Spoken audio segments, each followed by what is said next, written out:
Yo, what's happening, family? I'm here with my brother, Jay Bills, 100. Don't forget the 100, man. Fucking deal, man. How you been? How you been? Blessed, man, to say the least. There's a lot of things going on, a lot of shit up and up. Here with the family, time made this, Undefined lyrics, the whole platform. We've been going crazy this whole year. Man, just trying to keep building, bro. Trying to keep building, man. I feel it, brother. Alright, let's jump right into it. Your Channel 6 project. How did you come up with the name of the project, man? Alright, so it's obviously a full concept. Channel itself, the channels, it's based off my perspective of life. Like, we wake up every day, we get on the gram, we watch TV, we do a lot of things where we watching shit. And when you watching shit, you build your own perspective on it. You build your own memories on it. It affects you in different ways, like all type of shit. So for me, it's just that my perspective. I'm watching the world. That's why the cover is what it is. It's me sitting down watching the world. You feel me? In my own world. You feel me?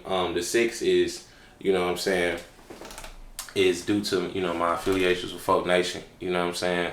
And just showing love to always keep that piece of my life imperative, because that shit has done more positive for me than negative, than like a lot of people that go through shit, in the gang culture. And ever since being a part of that organization, I just been, my life has just evolved in so many different ways, met so many people, and I learned a lot of motherfucking lessons. So the 6 will always be incorporated in anything I do. You know what I'm saying? Big 6, you know what I'm saying? You know what the fuck going on. So Channel 6, you know what I'm saying? That's where it came from, man. It's like me giving my perspective and my view and shit on the world, you know what I'm saying? And what I'm living in currently. I think a lot of music in the past, my previous projects, I put out music about my past. This project is me right now. Like, this is me in today's. This is me in my everything today. You feel me? So, most definitely. No doubt. Now, is Channel 6 considered an EP, album, or a mixtape? Well, the way music is distributed today, out right now is I guess it's an album. But for me, this is a mixtape. I got all fresh new production from some of the dopest producers I ever worked with. Tay Beats, produced by Rain, Shogun, TLG Deuce, Big Millie Beats. I think I said Tay Beats already. My nigga Yamni. Yamni was a guy I locked in with. He over in Europe. You know what I'm saying? He was just making beats, bro. And shout out to the producers that know how to handle business and do the hustle the right way. Shot me some beats, and the beats that he sent me, I think Yamni produced most of this project. I think he did Anchorman, he did Certified Niggas, and as y'all see the album in the back, so I'm gonna just use this TV as a reference, you feel me? He did Certified Niggas, he did Believe Me, he did Check the Stats, First Dibs, All I See Freestyle, Left Earth, I'm Still Outside, and Less Complications. So he damn near executive produced the project. Rain, Shogun, TLG Deuce, they all collabed on some shit about 2 or 3 records on the project. Tay Beats did one. Shout out to Dom Archie and the whole mob over there. I was just able to work a lot, bro, and make this shit coincide, and the sound matched what I was trying to give. For sure. Now, as far as the producers, do they send you beats, or how do you find your beats? Well, this how I go. There's not a this is for artists. Let me explain it in this context. This is for artists trying to do business with producers. I've built a relationship with all those producers. Okay? I built a relationship with them by doing good business. So first Rain, TLG Deuce, Millie, that whole team over there. I met them through Rich Lee. You feel me? And when me and Rich Lee was doing Super Approved, and we was able to put the project together, the second one, the 2.0, Super Approved 2.0, they got familiar with me, and they got familiar with the music I was doing and what I was giving. You feel me? And in turn, it became a mutual thing. We all wanted to work with each other. In my case, I spent money with these guys first before I ever spoke with them. You know what I'm saying? I spent money with these guys first, invested with these guys first before I even jumped at them and wanted to demand something from them or needed something from them. So from there, when now that I have the relationship with them, bro, them niggas flood me with work, bro. They flood me with so much shit. We always handle the business. We always handle the business either on the back end or up front. It don't matter. But when due to me having the relationship with these producers, I'm able to have more freedom within that space for them to send me beats and they trust that I'm gonna do the business right because I never came short. So yeah, just sending me beats flooding constantly, man, weekly. You know what I'm saying? If I hit them up, you know what I'm saying? Because they getting names now, and if I hit them up and I'll be like, yo, I need a pack, I need some work, they gonna shoot it over for sure. At this point now, you know what I'm saying? I'm proving, you know what I'm saying, on business and as talent. So yeah, that's how I kind of work with them guys. Tay Beats, I met Tay Beats just organically. Dom Archie, he's connected to the Mosh Pit gang and all the guys over there. Shout out to them, to the Mafia, Zero, Mosh Pit gang, the whole team over there. Shit, bro, and just working, bro. Just working and putting it together, man. Putting it together. Same thing go for Yami, you know what I'm saying? We just did business. And Yami from Europe, you know what I'm saying? He just sending beats over and just fuck with what I was doing. And now we here. So, it's amazing. Got you. Now, you said you and Rich Lee collaborated on projects such as Super Approved 1 and 2. How's the chemistry between you two in the studio? It's fun. I'm a serious ass nigga. If a lot of people know me, man, I take everything I do super serious. So like, Lee gave me the room to be free and not so like conceptual and be so serious. You know what I'm saying? It becomes an environment of like a competitive environment because of me, because I'm so heavy on the rap. I make Lee rap. You know what I'm saying? I make Lee get out his shell creatively, and he makes me get out my shell creatively as far as production. Like, I never thought I'd be rapping over certain shit I'd be rapping on, but working with Lee made that easier for me. You know what I'm saying? And Super Proof 1, the process was more like, he allowed me to like show him how I work. Super Proof 2, we went into his world for sure. But we figured out we was closer and damn near more the same than we realized when we made Super Approved 2.0, because the chemistry now was clicking. Gotcha. And we just made more music. Like, we just made way more music easier. You feel me? And it was funner the second time around. So, yeah, me and Lee, bro, we locked in, and just the whole camp. Me and Lee locked in through the camp and just working through that and finding out that we fucked with each other. So, it, like I said, gaining relationships. We fucked with each other, and then it was music. You know what I'm saying? And then when the music came, it was like, okay, because we fuck with each other so much, the music shit just making it so much harder. So, got you. Yeah. All right, you just mentioned the camp. Speak on a little experience on working with the camp, and what is the camp for the people who may not know? Look, if you talk to every camp member, man, and it's not to say we on different pages, but I think camp serves a purpose for everybody differently. For me, my explanation of what the camp is a collective of people that all do music, that all push each other and challenge each other to be great. To me, the music portion of it is just galvanizing a team that's in the, you know, y'all are in y'all bubble and y'all pushing what y'all pushing, and there's a couple teams out there like that, like the guys over at Blue Magic Studios, Dave Hill, shout out to Dave Hill, the Cinemaniacs, everybody over there on that team, or Crowd Freak, Bankrolls, you know what I'm saying? That team of guys. Shout out to Henny, shout out to Maury. Just if you know, galvanizing a team of people that care about each other. You feel me? And it's about us. When you walk into this room, it's about us. But what we've been able to do is building ourselves up. We've been able to create a platform for other up and coming artists as well by doing shows, and it put me in a space of like almost like loving the music more. You know what I'm saying? It reminded me what the essence of this shit was when I first started doing music in like 2015 and 16, when niggas was doing showcases, paying to perform and just trying to get off. And not that that's a problem, but like now the level where I'm at, I done got to a point where I get invited places, I get booked, I get opportunities now, and I'm able to lend that same opportunity to another nigga. You know what I'm saying? He or she.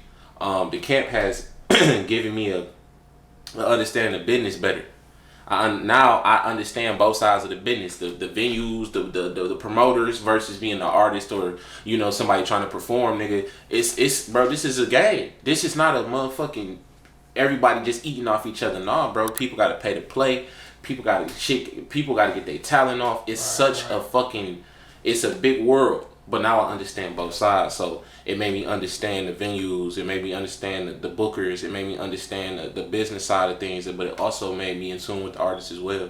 And they also it allowed me to expose my art more because I always perform. I always go out there. To me, that's my sparring practice when I go out there and I use the camp shows to just really get my shit off and really allow myself to like, okay, this is how I want to perform at this bigger stage or something like that. And then I see other great performers, other upcoming artists that's really out. Nigga, them niggas 1 song, 3 songs away from being popping. You know what I'm saying? So, I love the camp, man. The camp has been there for me through thick and thin on the personal side of things and musically. I met a lot of people through the camp. You know what I'm saying? A lot of official motherfuckers in the camp. Heisenberg, Horse, bro. Shit, bro. The list goes on, bro. So many different demographics, so many city CMG Kev, like the whole team up at Collective.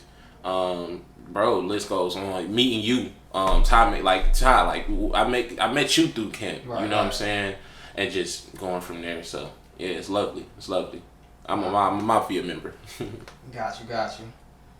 Alright, what kind of people you need on your team to become successful in the music industry, in your opinion? Music industry. I like the way you answered that. Mm-hmm. In the music industry, you gotta have niggas that's on the up and up. You gotta have niggas that's ready to sacrifice and move like you trying to. Like you gotta have niggas on the same page for the end goal. Everybody gonna have steps. How you wash your ass and how I wash my ass is different. How you wear your clothes and how I wear my clothes is different. You feel me? So that process of getting to where you want to get to your goals is y'all all gonna do shit differently. But the point is to see the same end goal. So niggas working to get that done. You need a team of niggas that's like that. You need a team of motherfuckers that's loyal and that understand that we cannot jump at every offer. We just can't jump and be like these like frivolous or how can I put it, like these frugal people that just jump at any offer. We gotta do what's best for the longevity of the legacy. Not just for ourselves, but for our city and for our kids and family. Mm-hmm. You need niggas that's cutthroat. We got to be one step ahead. In order to be one step ahead, you got to knock motherfuckers over. And that's what people like. I'm one of the type of people, I analyze every quote or I analyze every phrase. And okay, you all know the background behind it. In order to stay one step ahead, you got to knock niggas over. Or you got to be super fast. You feel me? Right. So it's like that, bro. You gotta have that, and niggas that want to. What do we want? What are we trying to do? The goal gotta be the same. Even if you like, if you want, if I want murals in a building, and you want cars and lakes, the whole point is to get money. Right. You know what I'm saying? Makes sense. So you may want this and you may want I may want this, but we want the same shit. We need to be on the same page to get it. You feel me? So when we are rich and we are wealthy and we are changing the trajectory of our demographic, we are helping the legacy. We beating stats and curses and shit like that. That's the goal. You know what I'm saying? So I think that and people that's willing to understand how to do business, learning that the business is janky. I'm now 28 years old. I've been rapping professionally about 2.5 years. But all my life, I've seen movies, I've seen literal documentaries, I've seen people tell me that the music industry is motherfucking dog eat dog. So if I go into this business and I think that the industry is not going to be dog eat dog, and I'm some form, I don't know, I'm exemptors, some nigga that's all of a sudden the rules gonna change for me, I would be a fucking fool. And everybody else around me need to understand that too. This shit is dog eat dog. So if we in this game, we need to be animals. We need to work 24/7. We need to understand what our fans are thinking. We need to stay locked in. We need to know what's new. We need to know what's old. We need to know everything. Or at least what we need to know. everything of what we need to know and stay focused on that and don't switch in nobody lane and don't hate on nobody and keep God first. Don't get into the industry and throw all your fucking morals away. Cause the moment I see that in any of my niggas, like, okay, the money can change you, or the this shit is gonna make you either work less and become more arrogant, or you get more money, so now you get to talk to motherfuckers out on the street fucked up, or whatever the case may be. Keep your morals intact. You gonna change, of course. If you go from eating motherfucking McChickens to eating filet mignon every day, of course you gonna talk a little different.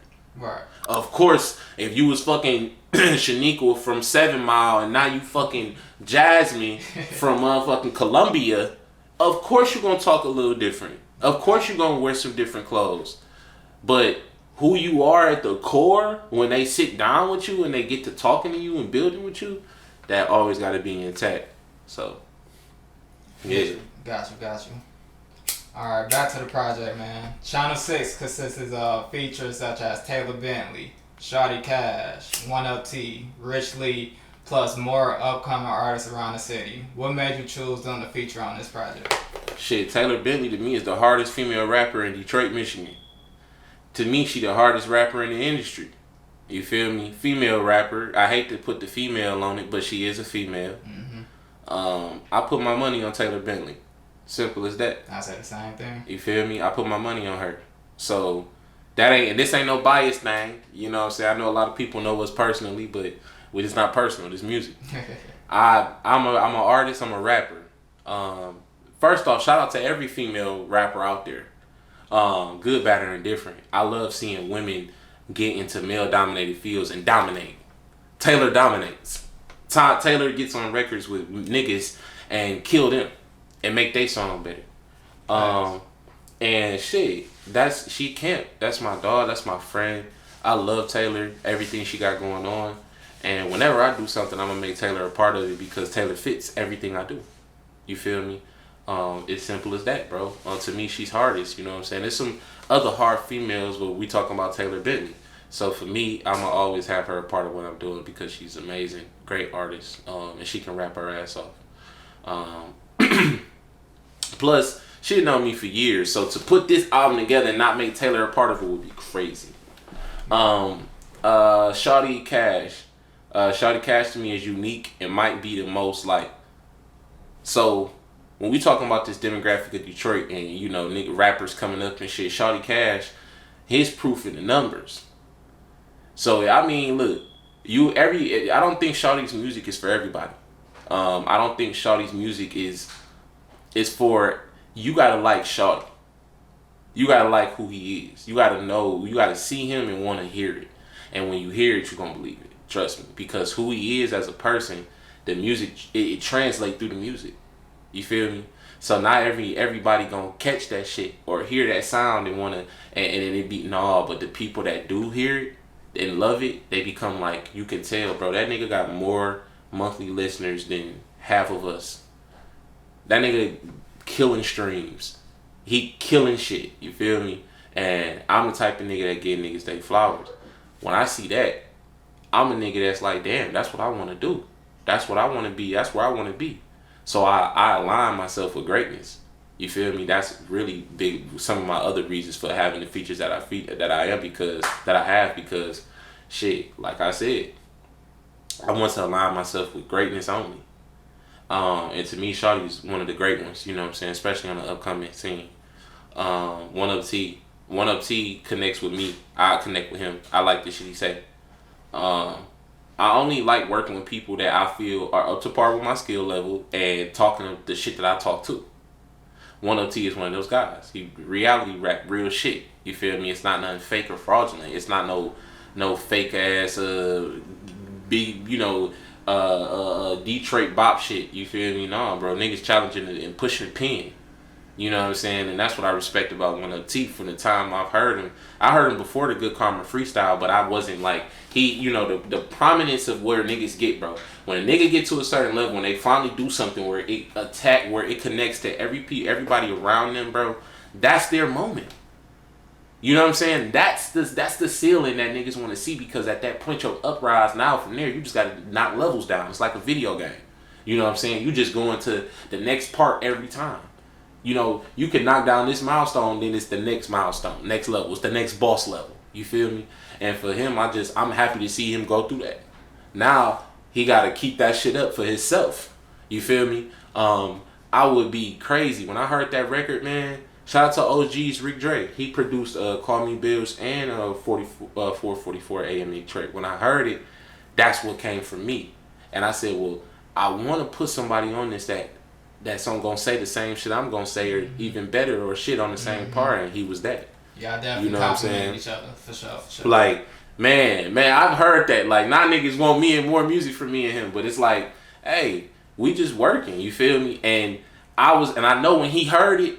The reason I know when he heard it, he fucked with it, was because Lace Visual. Shout out to Zay Primo, man. I went to high school with Zay, and I've seen him grow from a little nigga to a prominent platform in the state of Michigan. You feel me? I've seen him be great all his life. But him and Zay called me. I believe they got Laced and him is working with each other. They FaceTimed me and was listening to the shit, and T like gave me like that affirmation, that confirmation, like, oh yeah, this one of the ones, and got the record to me within a couple weeks. And I know this nigga busy as hell. Right. So it's like, cool. We did the video. We shot it in downtown Birmingham, 4:40 a.m. in Detroit, and we just had a great time. For me, Revive, the downtown Birmingham was nostalgic because growing up as a kid, a lot of us hung out there. And wanted to be a part of that lifestyle out there, and Shopping Revive and Big Sean and all them niggas that had influences on me. You feel me? That was big for me, so I wanted to go there and kind of let people know the insight and give people insight with me. So that's one of T. Rich Lee Scooch for First Dibs. It's turnt. You feel me? So secrets about the project. At first I didn't know who to put on First Dibs. Taylor told me, like, bro, you should put Scooch on there. Because I was just listening to beats. And Taylor was like, you should put Scooch on there. And Scooch delivered. You feel me? Lee. Lee was like, we was in the studio vibing. Hop on that bitch. You feel me? And why not keep what we doing going? You know what I'm saying? Like, me and Lee, we call ourselves super approved. Like, we a group. You know what I'm saying? Mm-hmm. So why not keep it going whenever, like, I don't know if there, for one, let me disclaim, I don't know if there ever be another super approved project. You feel me? It's unfortunate that we not super famous and, out of nowhere, but I don't ever know if me and him would do that again. So when we get in the studio together and we work, that shit is going to be something. It's going to come out of that. Mm-hmm. It's fun. And if I'm going to do something like that, then the niggas I want to do it with. Detroit Dave Hill, for certified niggas. Dave is an inspiration and one of the reasons I started rapping. Plain and simple. Not started rapping, but started rapping and actually letting people hear it. Dave been rapping for a while, and I remember doing lit houses and little events back in the day. Shout out to Temperance, Tez Honcho and shit, like the pioneers of this showcase shit. I remember seeing Dave. I remember seeing Baby Mark. Shout out to Baby Mark. I remember seeing him, 14 Family. And they was just working, and them niggas was rapping and had a certain level and was on that shit early. You feel me? And Dave stood out to me. You feel me? Because Dave, I knew, was pushing the pen. Dave was out rapping niggas when he was fucking 16, 15 years old going to Cass. You know what I'm saying? But now that nigga grown as hell, and he has become what I believe to be a Detroit legend once he get to the prominence. When people hear Dave worldwide and they find out he's from Detroit, he'll be considered a great, for sure. I fuck with Dave. West End Kato. Kato, that's my brother. I grew up with Kato. And when I first started rapping, I was in a group called West End, and he was the producer. Years went past, and me and him just had to grow. Until some things took place, but we had to grow, and we grew. When we linked back up, we created Perfect Timing, and that's what West End sound like. Like, y'all don't know West End J Bills like that. Y'all gotta go on my SoundCloud. But that's what we sound like. We have a sound, and that type of vibe is what we, create. Melrose, for, what's it called? Priceless. Mm-hmm. Melrose is that's my baby. Like, that's my dog. Like, that's my homie. You feel me? Like, I get with Melrose and I feel spicy. You feel me? And that beat is spicy. And as soon as I heard it, I thought of Melrose. Those was that's probably the only song, that in 4:40 a.m. in Detroit was the only songs where I heard the record, I knew who I was gonna put on it right away. Mm-hmm. You feel me? Mm-hmm. Now, and Real Snakes with Taylor. Now, I could have put Taylor on 2 songs on this project. You feel me? Because she could have went on 2. But I didn't want to oversaturate. You know what I'm saying? Mm-hmm. And I didn't want to milk it. Right. But Melrose was one of the first ones I was like, oh yeah, I know what I'm going to do with this. Shit, who else, man? Who else was on the project, dog? We did that with BDG Meek. That's the little homie, big folks though. You know what I'm saying? That's the little homie. I want my goal in this shit, and just touching on like some of the culture I was talking about with just gang activity, or organizational stuff, cults, all that shit, right? Everybody got a belief system, religious practices, all that shit. Me, growing up, I didn't have a lot of role models outside of my family members. So my street life and the shit I saw out there, I'm who I'm looking after. I'm the model. You feel me? I had a lot of options growing up. I could have been a good kid. I could have been a bad kid, whatever the case may be. But I'm not going to say I was either one. I was just trying to figure myself out. I ended up going to prison. I ended up going through a lot of shit early. I went to prison at 21. You know what I'm saying? So I've been home now 4 years, and I'm still recouping from that shit. So the purpose of me being a part of the nation, the growth and development, is because that's how my life was. I was this way at one point, and I wanted to transition to be a certain way. And if you know anything about growth and development, and you know the background of it, and you know what the world sees this shit as, what the law see this shit as, shit, we free Larry Hoover, but he created that ideology to change lives and promote positivity and push something to save niggas' lives instead of going in this stupid ass direction niggas was going in. And let me be specific. When I say stupid ass direction, I just mean prison and murder. Gotcha. You know what I'm saying? Niggas gonna be niggas, and however niggas wanna live their life is okay. Trust and believe that. Like I'm a big. I don't come around trying to manage niggas and how they live their life, but I try to put positivity on them. I try to expose, like, when you fucking with bills, you ain't gonna get nothing but positivity. You ain't gonna get nothing but an opportunity. It ain't gonna be nothing but shit around for you to take advantage of in a positive way. Mm-hmm. You feel me? Ain't gonna be no ugly bitches around. Ain't gonna be no broke motherfuckers around. If you need some sauce, it's always gonna be a resource around you when you fucking with me. I try to live a certain lifestyle. I'm not the richest nigga. I'm far from broke, and I'm far from stupid. I'm ambitious, and I do everything. So my point being around the younger crowd, especially ones that's part of my nation, is to make them see like, oh, they got a big bro that's doing something. Now I ain't just talking. Now I ain't just coming around niggas telling niggas what to do. Nah, bro, my man, what? I had my little niggas in the 1UP video with me. You know what I'm saying? Because that's what mattered. Them niggas don't need to be outside doing nothing. You know what I'm saying? They need to be with somebody doing something. Then something positive. So BDG Meek, a certified 100% outstanding member. That's my brother. You feel me? And I look after him. He look after me. Even though I'm older than that nigga, but that nigga a grown ass man in a 16, 17-year-old body. You feel me? And I took a liking to his music. He sent me some shit and was just like, hey bro, hear this out. So shit, fuck it, come on. Let's rap. You wanna rap? Let's rap, nigga. And he delivered. I love this verse. I love this energy on it. It was like gritty, it was grimy. You know what I'm saying? And I know the shit he's saying 100, you know what I'm saying? Like, I know it's crazy what he talking about, but this nigga life, you feel me? And I'm gonna let him get his shit off. And if he gonna get his shit off anywhere, he can do it with me. So, yeah, bro. And that's I think that was all the features on the project. I think so. Melrose, 1UP, Shawty, Taylor. Yeah, yep. I believe so. Let me make sure. I just want to make sure. Right, sure. Melrose, Scooch, BDG, yep. Most definitely. Those are all the features on the project.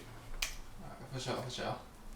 Alright, speaking on the project, who is the next artist or artist you plan on collaborating with next? Okay. I gotta do more music with West Palm Rich.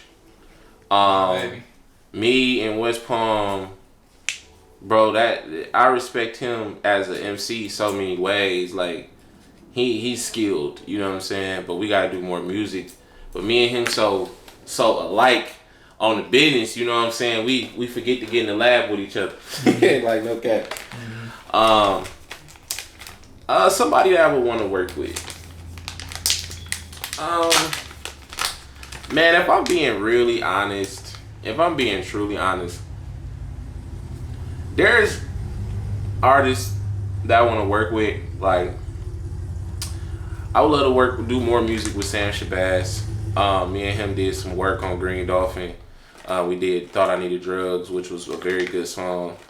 I would like to do more music with Sam. If I can catch Sam, you feel me, on the fly one day and we could just get it in again. Like actually in the lab though, I think that'd be dope.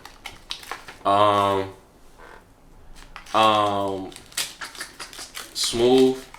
Smooth was one of my favorite Detroit artists, just the way his music sounds. You know Baby what I'm saying? Smooth, Yeah, correct, Baby right? Smooth. Yeah, Gotcha, Baby gotcha, Smooth. gotcha. We can make some dope, dark shit. You know what I'm saying? Some shit that connect for sure. I would love to work with Smooth. You feel me? I'm not a biased guy. I just like music. You feel me? I like working with niggas that do dope ass music, and I think he's one of the ones that makes some of the hardest music in the city. Okay. One of my favorite rappers. I would love to do a track with Vez. I would love to do a track with Ray. Everybody locally that I wanted to work with, I worked with. Like, I wanted to work with Shawty.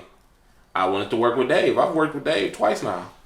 I got records with Baby Mark. I got records with Taylor Bentley. I got records with Rich Lee. You feel me? I mean, don't get me wrong. Me and West, if anybody, that's what I think about the most. I think about the fact that me and EJ need more, me and West Palm need more motherfucking music with each other. You feel me? You know what I'm saying? I don't want to get a nigga name. But me and West Palm, I feel like we just need more music with each other. Gotcha. Me and my baby Trill World, like, she be on my ass about it. We need to do more music with each other. You feel me? I think the camp need more music with each other. Like, us as a collective. You know what I'm saying? That's what I want more of. You feel me? So that way people really understand what we pushing, like, as a music collective still. You know what I'm saying? Not just the brand. But I'm happy with the fact that our brand has grown. Like, you can't be mad at that. But I want more music from us. But outside of that, man, oh yeah, GT. GT is somebody who I want to personally sit down and work with. Like, because to me, GT got a deeper meaning to his music. You feel me? And what he mean to the city is crazy. Like, what he mean to the city is crazy. I mean, of course, who wouldn't want to work with Tron? I think DDG got dope music. You feel me? From Michigan. I don't want to just work with Detroit artists. I would love to do a record with DDG. Like, do some dope shit. Like that Moonwalking record a couple years ago that he did with Blueface. I still listen to that shit to this day. Yeah, fire track. Yeah. I think that the hottest nigga in Detroit right now that I wouldn't mind working with either is V's. Like, Ganger is the shit. You feel me? That whole project is awesome. You know what I'm saying? It's that red lighter right there. Let me see that. Gotcha. Good look. Yeah. But like, that project awesome. He got a record on there that I just was, bro. It's so many songs in there. I have to pay attention. But Tony Hawk, like, I want to rap on that so bad with him. Like, shit, sweet. So yeah. But as far as locally, man, everybody who I wanted to work with, man, I kind of accomplished that shit already. You feel me? For sure. There's some rappers like Sleazy World Go. Me and him gotta do some shit. Young Blue from what's it called? From Missouri. Like, nigga, if y'all don't know about Young Blue go crazy. You know what I'm saying? Free all the guys. But Young Blue, me and him, we gotta do some shit. Sleazy World Go. Me and him gotta do some shit. Me and folks was in a joint with each other. And I knew, like, me and him wasn't super close or no shit like that. You know what I'm saying? But we was able to walk the yard and interact a few times. And I remember the nigga that was one of the guys that was fucking with me stamped, you know, folks. You feel me? And to see him get out of jail and go crazy like he's done, it's like, oh yeah, it's a motivating factor for me too. You feel me? So shout out to the guys like Young Blue, Sleazy World Go, and all the guys around the state working. Lil Cappy, you know what I'm saying? I done named all types of names, but these is niggas that's on my radar for real. So Sound Yeah. like a fire list, man. Man, crazy. Alright, what would you consider your favorite song on the project? Let me open this bitch back up real quick. Alright, what would I consider my favorite song? So, I'm gonna say I've been having different days with this shit because it's still growing on me. I think my favorite song right now would be No Mercy. No Mercy was sporadic as hell, like it was made randomly. Shout out to Rain, man, one of the hardest producers in the city. I was going through some beats, man. And I'm one of them niggas like my project at 16 records, I said it wasn't done. Just think about that. At 16 records, I was like, nah, man, this bitch not done yet. It needs more. It needs more. How many were you considering? I ended up with 19. So let me just say I really intentionally only was supposed to try to do 2 more. I ended up doing 3 more. You feel me? And I think No Mercy was the last song I recorded for the project. I recorded that shit 4 or 5 days before I put it out. Before we put the project out. The beat was just super fucking crazy. And I couldn't miss it. And I needed something to fill in spaces between. Like there's a transition to me through this project. So let me put it in this. Anchorman certified niggas believe me reporting live from the 6th, right? That whole portion, that whole transition of records is based on the news. Like, that's how the news come on. You feel me? Like, if you pay attention to the first 10, 15 minutes of the news, that's how it is. They sitting down, they giving uplifting messages, and then they get into the shit. Gotcha. So, from Call Me Bills, Real Snakes Evolve, Check the Stats, I wanted it to look like you was getting the news live. That's why reporting live from the 6 it go into shit. So now you going into the channels. You starting to change the channel on your TV. Dope. And at the end of the songs, I got like this sound to like make it sound like you turning channels for real. Like that whole setup and being, that shit was supposed to transition to make it to really break it down. You feel me? And really get a whole like vibration of what this shit was supposed to be. You know what I'm saying? So right now, I think that what I wanted to do is continue to like figure out day to day how it digested me. So at first, my favorite song was Less Complications, because that's like at the ending of the project. Less Complications is so personal. The beat hard, but if you listen to the lyrics, it's about bro. And the reason I got bro here with me, because I carry 2 Dope with me everywhere. I carry Dope Dilla, Long Live Dope Dilla with me everywhere. And on that song, I got real personal, just about my perspectives about certain shit that I dealt with that was trial and tribulation. To me, Less Complications is probably the most significant record on the project because it's less complications. So what does that mean? The record, I say I miss those days, I miss those times, less complications, nobody died, nobody cried, now I gotta pick a side. So I miss when nobody died. I miss when nobody cried. I miss when it was easy for me to go outside and I didn't have to pick sides because niggas wasn't beefing all the time. Or when niggas wasn't always going against each other. Or, a random nigga be your mans one day and then the next day he mad at you for some goofy shit about some Instagram shit. Like, niggas is so motherfucking sensitive and you never know your place with niggas nowadays. And that's why I hold my relationships so close to me, because that, to me, that was Less Complications. So that song stood for everything. You feel me? Mm-hmm. So imagine you watching everything, and after you watching everything, you come to this emotional standpoint of just seeing all this bullshit, and you just thinking about when shit was easier. It's like think about your childhood when you was on the block, and y'all could just go outside and hoop all day. You feel me? And it's just fun. And to me, that's what Less Complications. So No Mercy, Less Complications, and shit. I mean, man, the list goes on, bro. I got like 4 or 5 favorite songs on here, bro. Like, I love this motherfucking project. I enjoy listening to this shit. For sure. As if I didn't even make it.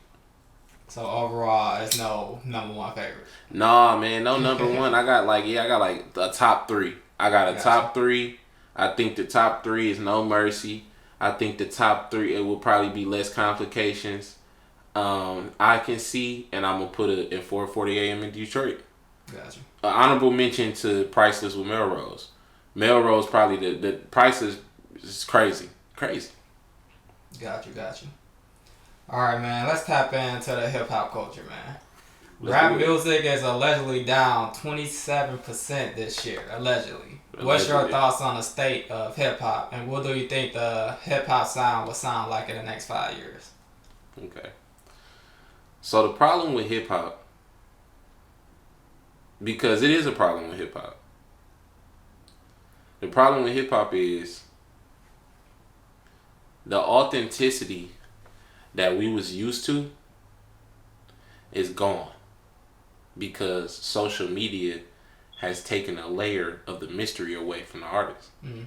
We didn't know about all their personal shit. Like, you get on the gram now and you see a motherfucker on their vacation. You see them doing their goofy shit.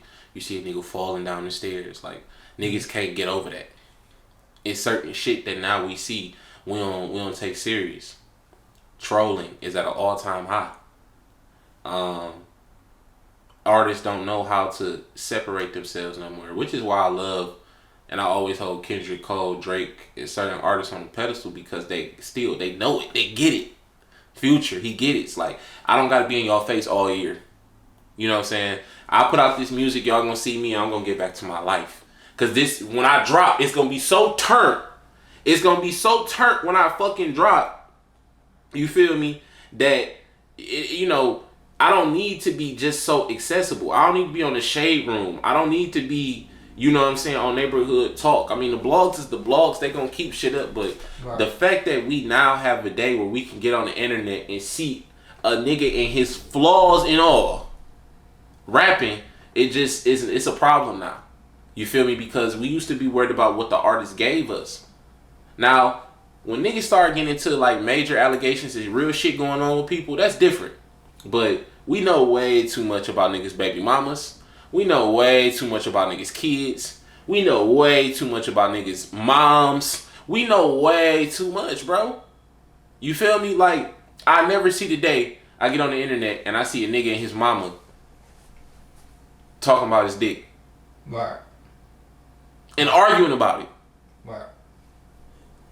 And that ain't no shade. However people get down. But I never thought I would see the day. Right. That's going on. You think I'm going to listen to that nigga rap after that? Right. I ain't that loyal of a fan. Right. You know what I'm saying? That shit damages shit, bro. You know what I'm saying? You got a baby mama and your baby mama go out there and post a picture, post something with your son, and everybody got a fucking opinion on it. Mm-hmm. How can you drop that day? Right. You know what I'm saying? This is weird shit, bro. It's very weird, man. And I think the music itself, everybody sound the same. Nobody taking a chance. Nobody's stepping out to be that lyricist, or nobody know how to do both no more. Mm-hmm. Make good music and rap. Make 50 rapped. Jay-Z rapped. Shit, fuck that. I don't even want to go to the old school. Shit, Drake, Kendrick, Cole, Big Sean, Meek Mill. Shit, Ross, his whole career is still relevant. Ross, his whole career gave us a sound and a certain type of music, and he was always spitting. Mm-hmm. Even the newer artists from Uzi to 21 Savage, the quality of their music has always been up to par.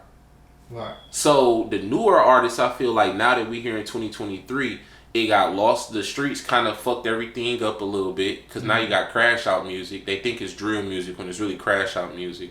And niggas is crashing out to this music. Drill is an essence. Drill was a sound that represented a city or represented a certain type of shit. This shit they doing is crash out. It do you think that's all set up? Yeah. So you asked. You said, is that set up? To me, it could do two things. We could be accountable, and we can state the obvious. So the accountability comes in this. So, as a community, we gotta do better at recognizing what our part is in this shit. Okay, we know damn well it's like all these niggas catching Ricos and shit like that. I can get on here and tell you that I'm not living the life I'm living. I'm just lying on raps and all that shit. I think I think that's the easy way out. I think that's weak. What I like is the honesty and like I said, the authenticity. So niggas don't have nothing to talk about, and they get on songs and they start speaking about shit that may not be what everybody need to hear. Mm-hmm. And the problem is that it generates so much money that a label or a businessman and say, okay, this hot 3 years that you about to have gonna make me so much money. After you get shot, locked up, or even die, I'll be okay. Think about that. King Von, and rest in peace to King Von, probably generated a label or whoever he was connected to so much motherfucking money in the time that he was alive, based on his buzz and how hot he was. His trajectory as a rapper was only getting hotter, and then he died. Right. So you gotta think about all the loyal fans, all the niggas that's gonna keep playing this music. Shit, take off. So many people, so many rappers that had the potential and end up in that situation. Because these niggas know what's up. These niggas know a nigga gonna trap. These niggas a nigga gonna fall into a trap, or something bad gonna happen, or a nigga gonna go off square and go off script a little bit. The moment you don't do the normalcy when you on the road, the moment you start talking to this bitch that you know you shouldn't be talking to, or whatever the case may be, these niggas know. They know the traps that's out there. Mm-hmm. So in some ways, yes, it's set up. But then niggas gotta learn to just do better overall. Find something else to talk about. Get in a different bag.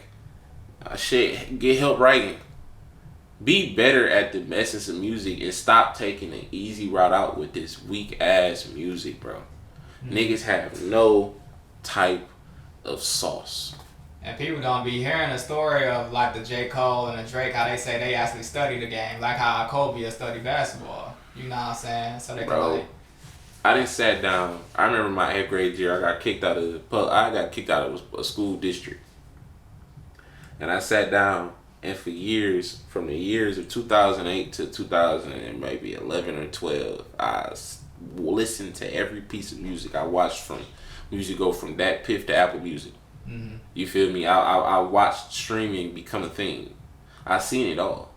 I seen all this shit with music. You feel me? And I've seen the transition of where it's going. So the next 5 years, we either gonna do one or two things. The shit either gonna get more technical or it's gonna revert back to the old ways. Because now artists need to be in there now. Artists need to go back out and do book signings. Artists need to go back out and do pop-up shops. Artists need to get back on foot and start making their presence with their fans more. Because the fans on the internet, the internet is a crazy place. It's a frenzy, bro. Right. Artists need to get back to selling records. Artists need to get back. So I see that happening. I see artists being like, you know what? No record labels. We fully independent. Let me get on foot, go city to city, and shop this shit around again. I see that, bro. I pray it get to that, because then we gonna know who really lasts and who not. Then we gonna see where the game, how much people value hip hop again. Hip hop used to be the #1 genre in music. It's not no more. Mm-hmm. You feel me? It's fell drastically. Mm-hmm. And not just based on money, but sales, attention. When you actually sit down with people and ask them like who they favorite, even really charting anymore. You feel me? You ask them. You sit down and ask somebody who their favorite rapper is, and if they say Drake, it's a problem. Mm-hmm. Wanna know why? Mm-hmm. He been rapping for 15 years. There is no reason why that nigga should still have to be the dominant force in hip hop. Somebody should have took that fucking role for him. Or a Cole or a Kendrick. You know what I'm saying? Or a Big Sean, or the niggas that mattered. You know what I'm saying? Like now we still can't identify who's up next or where hip hop is going or who's the king of this shit right now. Right. And part of it has a lot to do with the fact that artists aren't the same. Music ain't the same. Music is not the same, bro. When I listen to music, I get more of an essence of creativity and originality from the independent artists or artists that aren't as famous than I do as the ones in always in my face. Straight up. I feel that, bro. What do you like making? What do you like the most about making music? The creative process, writing it and recording it, and figuring out what I'm gonna do, how I'm gonna put it out, shooting videos. I tell niggas all the time, I hate trying to rap. Mm-hmm. I hate trying to chase the rap game. I do. I don't like having to put shit out. I don't like having to do this or having to do that. I just like creating music. But I understand that with this gift and with this thing, it has to reach people, and with that come financial freedom. With that comes blessings. With that comes traveling. With that comes meeting people you never thought you'd meet, wearing clothes you probably thought you never wear, eating dishes and plates you probably never thought you have. I'm okay with that. But I love sitting down writing shit, and when I write it, I go over and over and over in my brain, bro. I write and I rewrite, I reread it, I go over it. By the time I get to the studio, it's already prepped. I may take 10 to 15 minutes recording a song, you know what I'm saying? And then we bust it down and we get it going. That shit for me is so fulfilling. I love it. I love it with everything in my heart. For sure. And if I could do that all the time and still eat good and look good and smell good, Right. oh, trust me, I'll just do that. But unfortunately, man, this shit take, man, you gotta pay to play. You want to get in that studio, you gotta pay for it. You want that beat, you gotta pay for it. You want that look, you want that clout, you want that notoriety, you may have to pay for it. And that's okay. That's okay. You feel me? And I'm not gonna be the nigga that go against that and try to make it seem like I'm above it or below it. I'm gonna do what every other nigga did, and respect the game. So would you consider rap a bad investment for most artists? Depending on where you at in life, yeah. It could become a bad investment for me. And that's me being real. Like, we being real. It could become a bad investment for anybody if it ain't getting you where you need to go. If years pass and you find out that you didn't put more into it, you didn't got back, yes. You know what I'm saying? It ain't got to be financial, dog. It could just be in general, man. Your views ain't doing what it's supposed to do. Your stream, ain't nobody listening to your shit. You know what I'm saying? Like, it's a lot that go into this shit, bro. Bro, this shit is tedious as hell. This shit is tedious as fuck. And it ain't easy. So, niggas jump into this shit. If you ain't got a cosign or if you ain't locked in with somebody that's popping already, bro, you gonna work, nigga. I tell niggas this, bro. I this specific part, I want you to post this shit. And this is a shout out to them niggas. Doughboys Cash Out, Icewear Vezo, Babyface Ray, Team Eastside, shit, JR, all these niggas that's popping right now. Shit, even Skilla. Because we've been listening to Skilla rap since he was 16. He was on WJLB doing Freestyle Fridays and shit years ago. Baby Tron. Shitty Boys. Everybody who we see that's rapping. Okay? Them niggas have been rapping almost 10 plus years. They just getting on. Or we just getting the notoriety of getting on. You know what I'm saying? It looks like they famous now. You know what I'm saying? Right. But Bag Life came out in what? 2011? 2012? The first Rerun the City came out in 07, 08.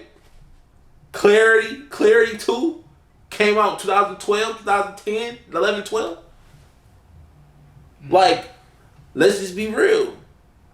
Babyface Ray Busta Band came out in 2016. Right. These niggas been rapping for a long time, bro. We done seen niggas do 3 bits a piece. Peasy and Ice were, I think, did 2 or 3 bits a piece? Multiple year bits, not just one. No, we talking about 2-3 year bits. Right. And now they where they at. So if you a nigga on the come up, like myself, like a lot of rappers that's getting to the point where they want to be, bro, we got like 8 more years, bro. Think of it like that. Right. We got like 5, 6, 7, 8 more years, bro. For you to think that you gonna pop it, you gonna come in this shit, and you gonna do your thing in a year or 2. Nigga, that happened for T, that happened for Dage. Right. That's what that happened for. And that's okay. It happened for them. The percentage is real low. The percentage is low though. Yeah. The percentage is low. So if you think you about to come up in this bitch and you out the gate, you're wrong. You better be smart. You better build relationships. You better be ugly. You better be one of them niggas or something. You better be that bitch or something before you think that this shit just gonna go. Because I promise you, you gonna in the beginning phase of this shit, you're gonna be going to shows where it's more rappers than the fans. And you're gonna be wondering what the fuck you even doing this shit for. And you're gonna get to a place where music videos, them videographers, if they sweet, they gonna get better. They price gonna go up. If they trust and believe it, these videographers gotta feed their people too. And they have thousands of dollars for merch just in this room right now. Nigga got lights, all type of shit, camera and shit. This shit costs thousands of dollars. This shit is not cheap. So the niggas got to get their return on investment and charge for their talent. Right. It goes hand in hand in every layer of this shit. So, yeah, niggas better stop tripping. And niggas better get on the understanding that this is a path. This is a journey. This is a journey, bro. And you can pop any day. And don't be one of them niggas that, oh, bro, if I'm this old, I can't rap. Nigga, so what was 2 Chainz when he came back out? Right. You know what I'm saying? What is Future? Future wasn't no young nigga when he made Turn On The Lights. Like, he wasn't 23. He wasn't 21 when he made that fucking song. You know what I'm saying? Like, J. Cole been rapping for years and niggas is now giving him a year. He the best rapper right now. That nigga 38. When we ever said J. Cole was the best rapper? J. Cole been a top 3, top 2, top rapper all his career. But when the niggas like said it out their mouth, oh yeah, this his year. Right. Nigga 38. So please, bro, if it's benefiting you in some type of way, you should keep doing it. But if it's not benefiting you in no way, and you just wasting your time, energy, your time and money, and it's becoming a burden on your family and shit like that, I think you should sit down, restructure your shit, and revisit that another time. Got you, brother. Alright, Okay. Money Man in an interview says if you get $1 million in advance from a record label, you're at least paying them $6 million back. I just seen If that's true, are you still taking the advance? I just seen that a few days ago. Mm-hmm. While I was listening to that shit, I said, damn. I don't know, bro. I don't know.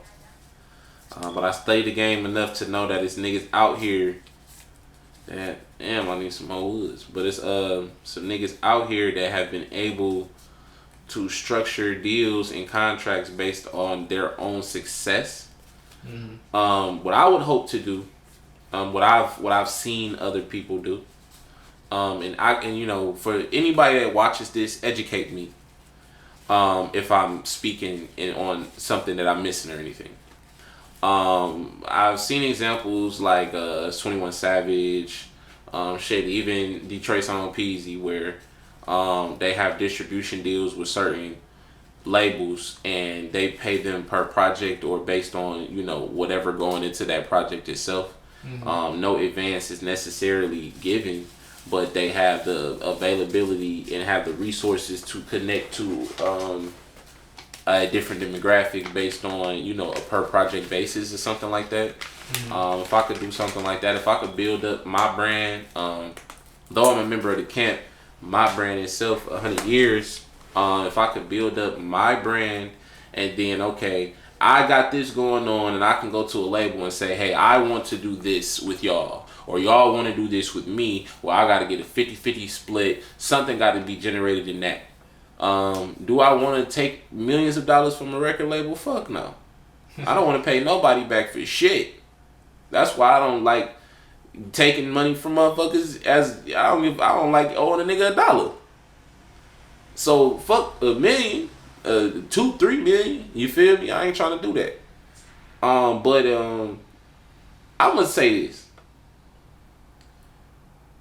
I don't know what the fuck I do. Right. Because I've never been in a position. Right. You see that money, it might change your perspective. And not just the money, the opportunity. Right. I could fuck around, bro. Life is short. I learned this from my nigga Dope. Life is short, you feel me? I could die tomorrow, my nigga. And nobody will ever hear me. Facts. That's how serious this shit is. So, I don't know. Let's say if the label did give me $1 million and they gave me something reasonable I had to pay back. Maybe. You know what I'm saying? I'm available to being in the best position that my music can travel and touch the most people possible. So whatever opportunity that provides, I would entertain it. For sure. But I don't know if I would be declined or, you know, accept, because shit, I never been in that position. I hate when niggas be telling people what they wouldn't do and they ain't even in their shoes. You know what I'm saying? Like, how the fuck, even a rapper right now that's somewhat making, I don't give a fuck, a 6-figure rapper that's making some type of money, how you gonna tell them they getting dick by their label, you bringing in $50,000 a year at your local fucking job? Right. So I don't fucking, I'm an optimistic individual in any situation that provides progress. So shit, maybe if the numbers was right and I didn't have to pay a 6 to 8 to 10% fucking inflation feedback. Okay. You know what I'm saying? Shit, if I could just give you the money back you gave me, if you gave me $2 million and I had to give you back the $2 million, right, we can talk. We can talk. You feel me? We can work something out, baby. You feel me? We could do something, because shit, I could get damn near, if you put $2 million into me, I know we fuck around and make 5. We fuck around and make 6. Right. You feel me? You keep your 2, I'm gonna take run off, and we gonna figure out the rest of this money too. Cause I know you getting the 2 back and you need your money too. You need some more money after the 2. I already know how that go too. Right. You know what I'm saying? I know. Cause now you gotta get paid for your services. Not just the advance money you gave me to do what I need to do. Right. Now I need to pay the studio nigga back, right? Oh, now I need to pay the nigga that or the video that I wasn't charged for, now it's coming out my ass, right? Oh yeah. I know how this shit go. Yeah, niggas don't think about that. Niggas don't forget. So we've been told, and we've been movies, the TLC movie, the New Edition movie. We've been Showgirls, nigga. We've been seen in multiple examples that this industry is ridiculous. Mm-hmm. So gotta think. Prepare yourself. And that's why they always go for the young ones. That's it, man. They don't think that because them young niggas ain't never seen shit too. You get somebody fresh in their poverty, fresh in their depression, fresh in their fucked upness. Mm-hmm. Oh! So, and they got an opportunity to get away from it. Mm-hmm. They taking that chance. Come on now. Yep. Alright. How do you feel about the music industry still in the Detroit sound? Do you think it's a bad thing or bad thing or positive? Well, what y'all gotta know is Detroit niggas is writing these music. This is if y'all don't know, I ain't gonna say the nigga name. I know who the fuck it is. It's a couple of these niggas around here writing for some of these artists. It ain't my place to say. I don't want to get blackballed before I even get a ball. But nigga, the Detroit is influenced, and you can only rap like this if you rap to this, and that's what niggas is understanding. You can't come raw and have a certain cadence without you rapping to this type of music, man. So I don't necessarily have a problem for it. What I have a problem for, I think V said this too. If you take the sauce from a nigga, don't not give him his credit. I think that's what needs to be done more. Right.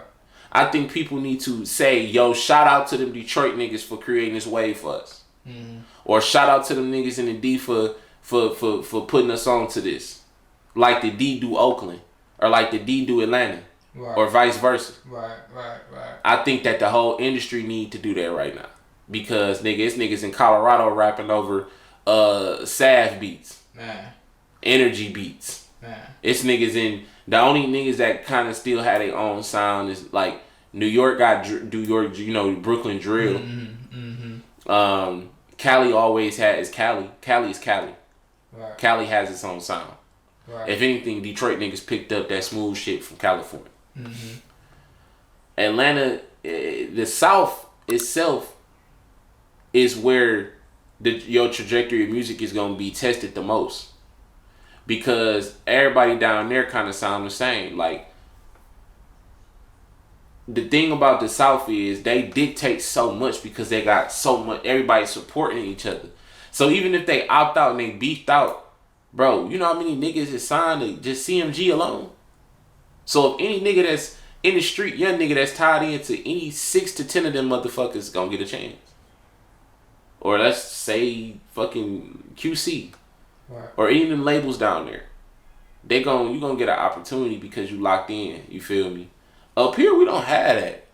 Mm-hmm. We don't have niggas walking around just labeled the fuck up, ready to sign niggas and just put niggas on. We don't got a lot of millionaires up in, like, we don't. These street niggas up here. Like Detroit, we real thorough for having real life street niggas. Right. So our sound is like now just doing what it was supposed to do. Just like it did in Atlanta, just like it did from New York. Like, I mean, and, like you think Ray was rapping over Busta Band and football pads? You feel me? Rapping? No, he got that shit from different places. Right. So it's just our turn. Everybody gonna motherfucking hop on this wave because it's been hard. It's stupid hard. It's dumb hard. And them Flint niggas too. Shout out to the Flint niggas. Rio, Mike, all them guys over there, shit. Now Babyface E and YSR and Crispy Life and just the next level of you Pac-Man, even them. That sound, energy. It's energy. It's energy. Niggas want to rap to that cadence. Niggas want to bop their head the whole fucking time. So I'm cool with it. I just think a little bit more homage need to be paid. That's all. I think niggas could say it and admit it a little more that they doing that. Right. I think that's all. I feel you, man. What's one thing you think an artist should be doing consistently to bring more awareness to their music? Shit, just promote yourself every day. If you yourself don't post your shit every day, it's a problem. Just post your shit every day. I mean, look.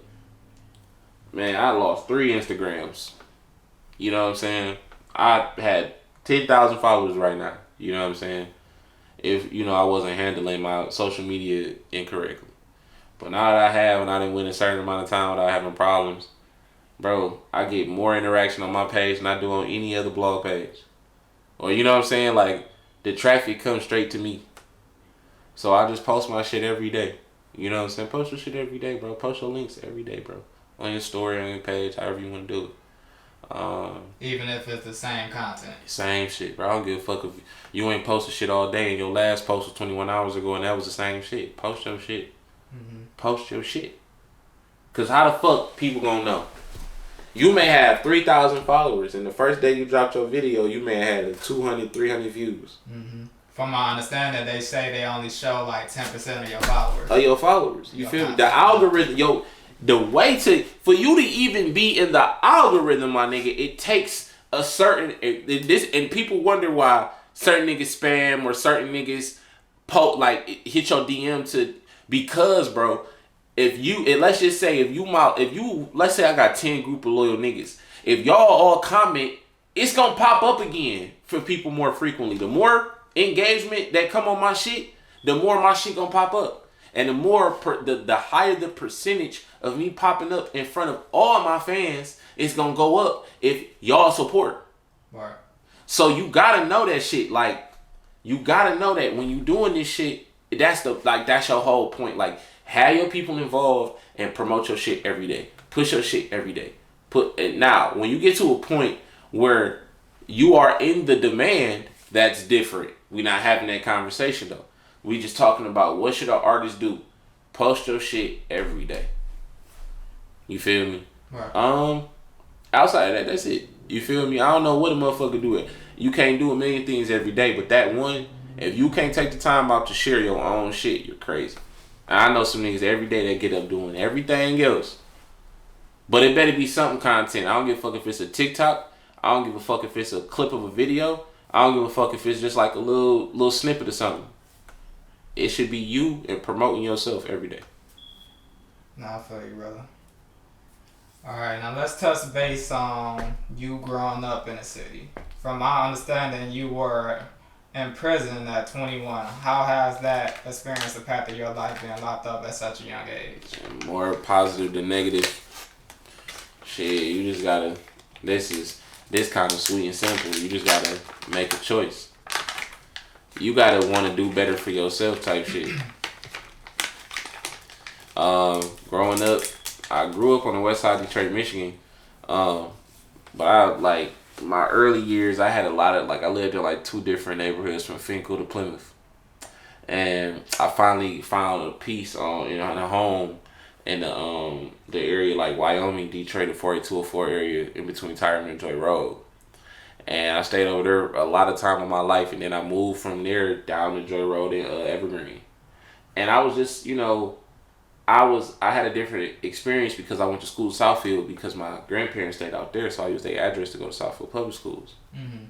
So I seen both sides of the spectrum when it comes down to just the society, communities, the upbringings, and all type of shit. So for me, I had a very hard time growing up identifying everything I wanted to identify within myself. Not till I got to about like 16, 17 was I able to really start connecting the dots for myself and my personality and where I want and what type of person I wanted to be. Then when I got older, like I tried the college thing, I tried the straight and narrow thing, it just didn't appeal to me. I just wanted to find out avenues to just make some money and just be successful. I didn't need all that other shit. I didn't believe into the process of school anymore because I went to community college due to personal reasons. Like I could have went to Grand Valley, I could have went to a lot of different other schools. Mm-hmm. But at the time, I had some personal shit going on at home that I feel like I should have been there for. Mm-hmm. And that's just one of those things. Like, you know what I'm saying? Like I feel like I should have been there. Like, so while going to that school and sitting in that motherfucking class, I remember feeling like, what am I doing here? This shit's so fucking pointless. Like, I had an old ass teacher, like, it was just terrible. So I dropped out of college, and I said, fuck college. Mm-hmm. So then after that, I started working, had some good jobs, I did some shit, but when I got to about 19, and shit started getting real for a nigga, I jumped into the streets, and that's when I started being exposed to shit. And that's when it led me in a direction where your karma. Like, half the time I be telling people, bro, I got locked up because of shit I did before, not because of what I did. Like, nigga, I got locked up on some, like, it was some real shit. But I didn't even know I was breaking the law. Because I wasn't knowledgeable of what I was doing. I thought that what I was doing was right. You feel me? Right. So I didn't necessarily understand the significance of what I was doing and what I was getting myself caught up in. So now today I look back on it and I'm like, damn, like I was doing some dumbass shit. But I mean, that's the lessons you learn with this shit, nigga. If you don't learn shit, you better learn something. Right. You know what I'm saying? You better change something, nigga. Or not, you gonna fuck around and end up in jail for life. Luckily, I only had to do like 27 months. And through that time frame, man, I just read books, I did school, I did therapy, I reshaped my mind and my brain and looked at things different. When I came back home, bro, I was just on full force time. Like, I was just focused. 6 months after I got home, the pandemic happened. Shit. So, I'm in a space now where I'm trying to, everything around me looks crazy.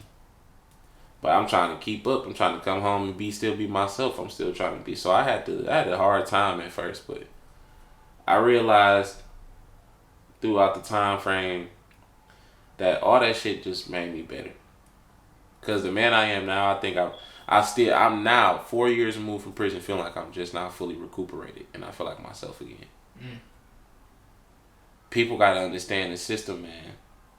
Bro, That's why I try to put so much positivity on niggas, because I don't think, bro, when you get locked up, when them niggas got a warrant on you, your time starts the moment you arrested.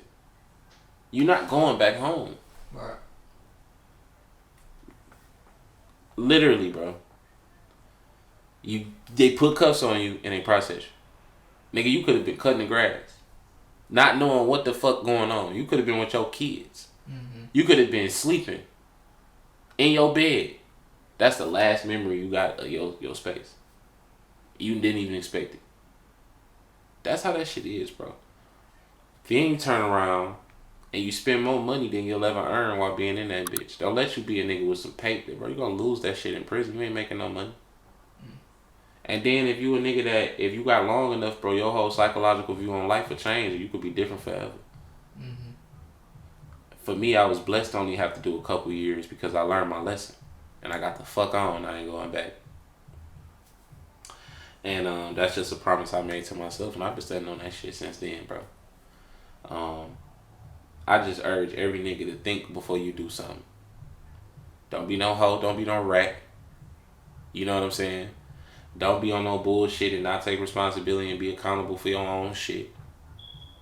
Stop signing up to do dumb shit. Check your niggas. Stop at not asking if niggas got blicks. Stop not asking. Just stop, bro. Communicate. Give yourself an opportunity to save yourself. Because in the end, bro, you gotta go down with the shit, gang. I'm a firm believer in that. You can't know a nigga sell dope and kill niggas every day of their life, and then when he get in your car, you don't ask him if he got the blick on him. Right. Come on, man. Or he get pulled over and you with him. You get shot. Or you with the nigga, his option pulled down on you, man. You know what this nigga into. Right. You know what you into. You know what I'm saying? Stop doing that. Keep it a bean, man. Stand up for something more than just bullshit. And be a real nigga.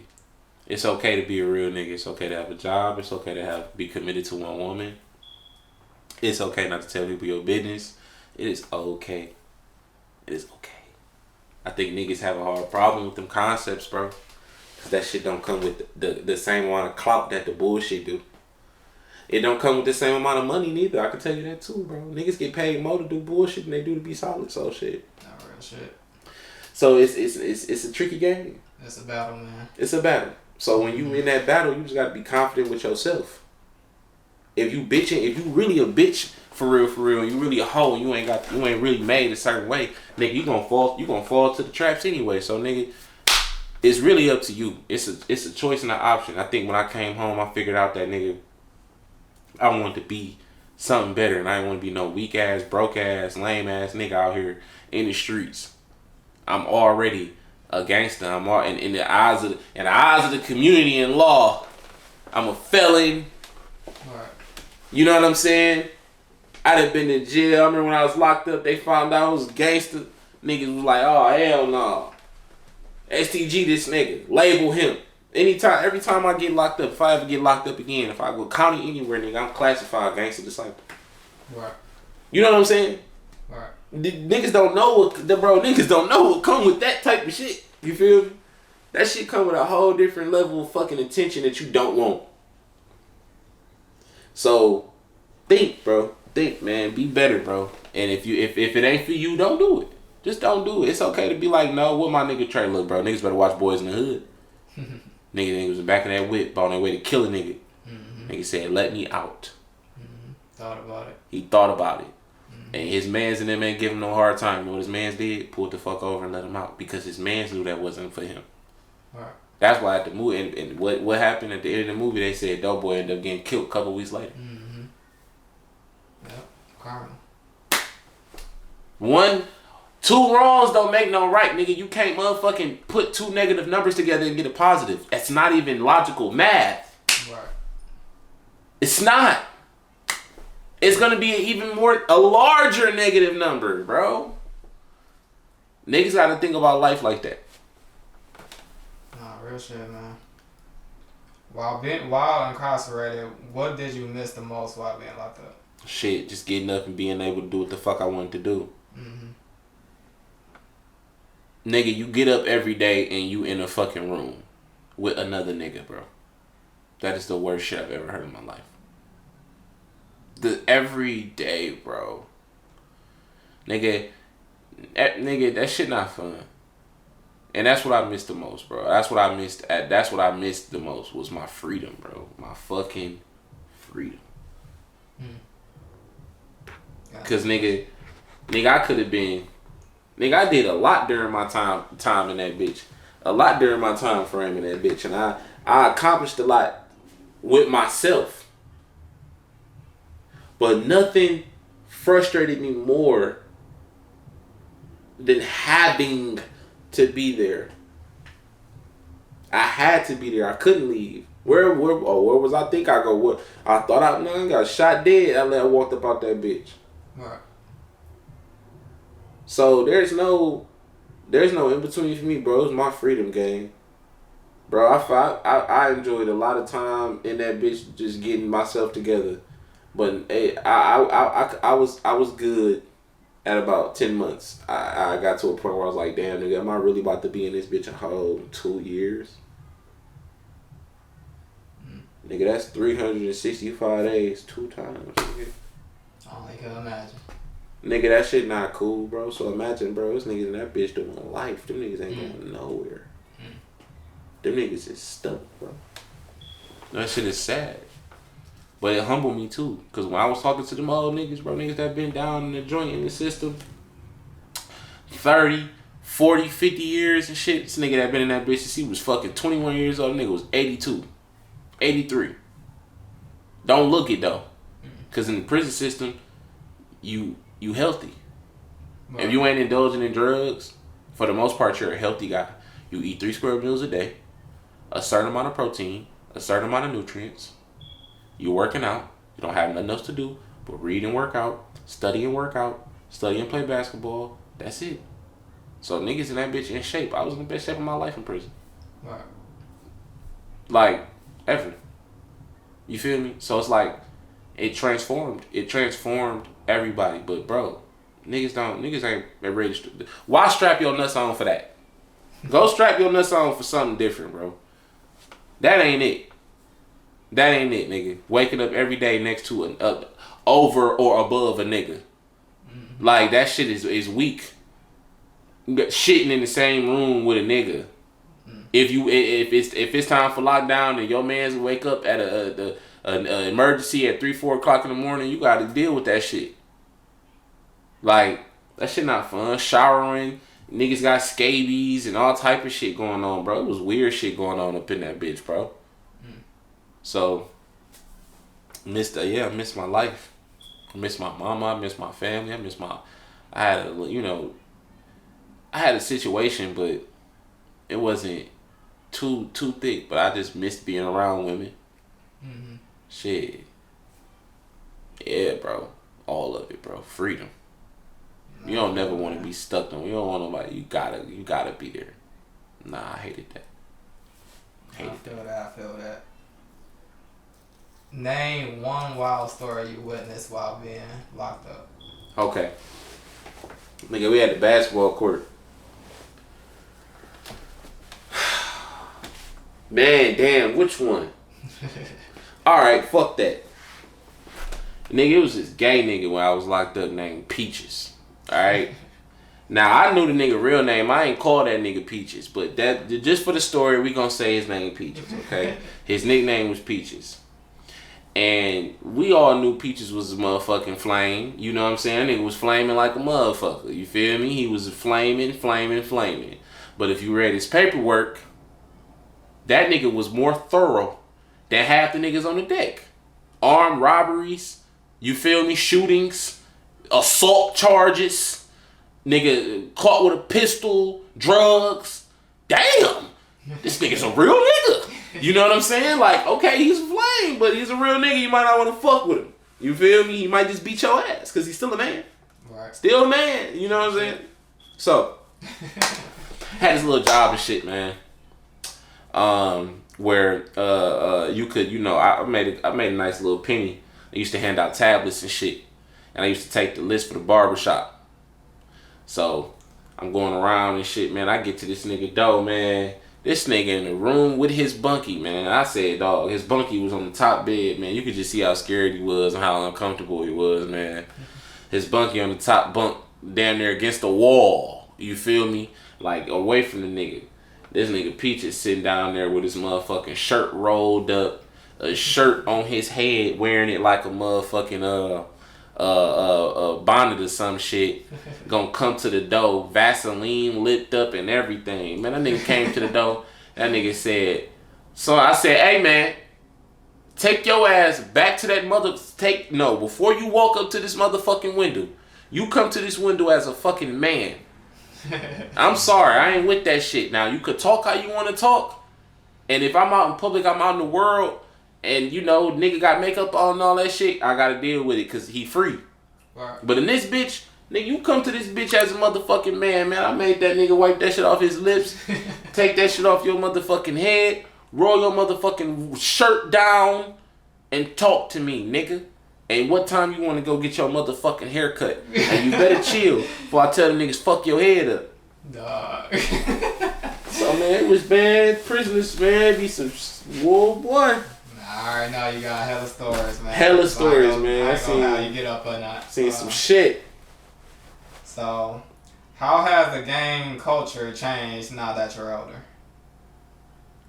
I think everybody will say the same shit. It just ain't enough big homies out here, dog. Shit. I think we need to stop doing that, and we need to realize we the big homies. Nigga, I'm 28. I just turned 28. So to most niggas, I'm their older brother now. And I'm okay with that, because that's I got enough wisdom and enough now in my brain to lead niggas in the right direction and, you know, at least save a couple souls. But yeah, man. It's either that or the old niggas don't have enough pay to prove to these young niggas what they talk about, bro. Look, bro. I learned this a long time ago. I had friends. A lot of my homies didn't have their daddy in their life. Mm-hmm. Really, all my friends barely had their pops in their life. I had my pops in my life.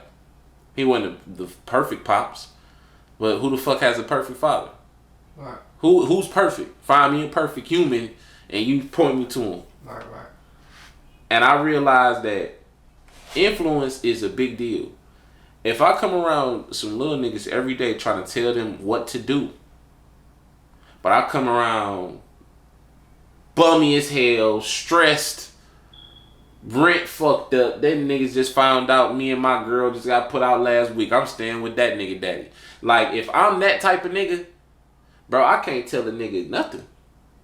I can't tell a nigga, bro, I gotta show and prove. That's it, bro.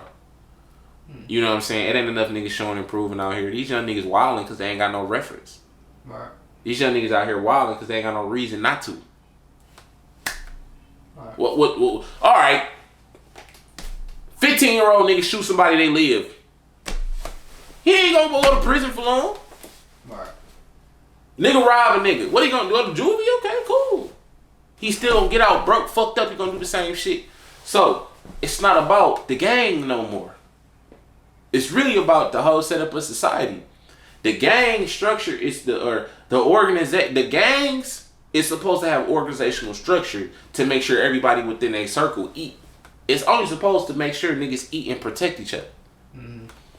The outside shit that come of it, the street shit, the rivalries, the drugs, the money that's made, shit like that, and the shit that niggas decide that they do with they pay. Mm-hmm. That's up to individuals making decisions on their own. Mm-hmm. They get held responsible for that. That's not the whole gang, though. But the problem is, it be the niggas that be in position of power making it seem like they like, okay, this is all what we all on, and that's not the case. Me and myself, like I said, I'm growth and development, Big G. Shout out to the guys, you know what I'm saying? Free Larry Hoover. Larry Hoover a few years ago denounced his membership from the nation, right? I remember that. Because, and let me explain something to you. It's that.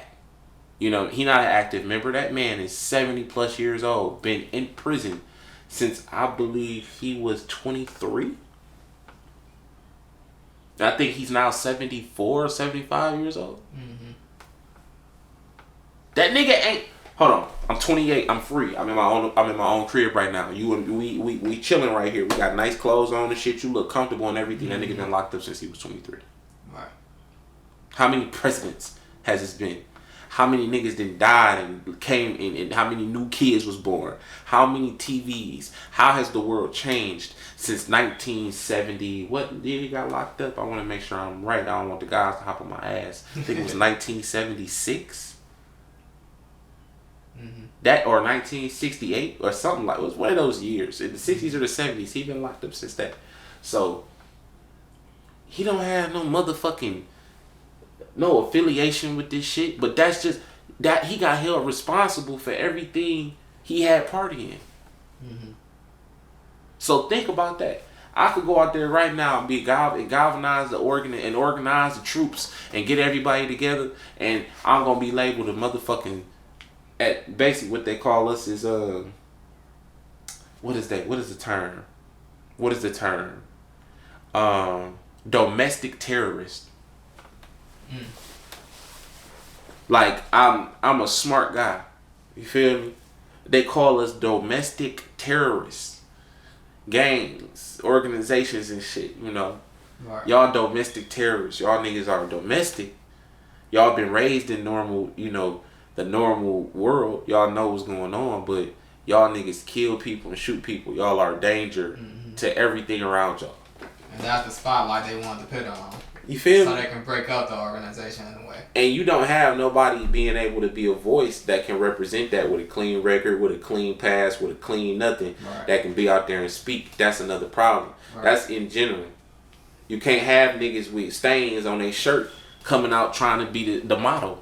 That don't work like that. We need a clean motherfucker that can do it. And you name me one nigga in the gang or organization that's doing that. The part of the reason why niggas join gangs in the first place because they don't have a father. Because they don't have nobody to protect them. They don't. They don't, bro. They don't. Half the little niggas I know don't have fathers. Half the little niggas I know don't. They mama is working hard as fuck to make ends meet. Half the little niggas I know ain't even in school, bro. Bro, these niggas, bro, real shit, bro. These niggas be at home, chilling on a Wednesday, 11 p.m. 11 a.m. Chilling, bro. It's a problem. Right. And the only outlet they have is niggas that they relate to. So, yeah, man, we don't have enough structure, enough organization, and the way it's been depicted is evil. And when you don't have structure, you're gonna have chaos. And it's chaotic outside right now. Right. And it's chaotic even for me. I have to be careful about who I go around. I gotta be careful with these young niggas. Trying to talk to them. And trying to push shit on them. Right. I gotta be selective. I can't save everybody now. Them niggas will blow me.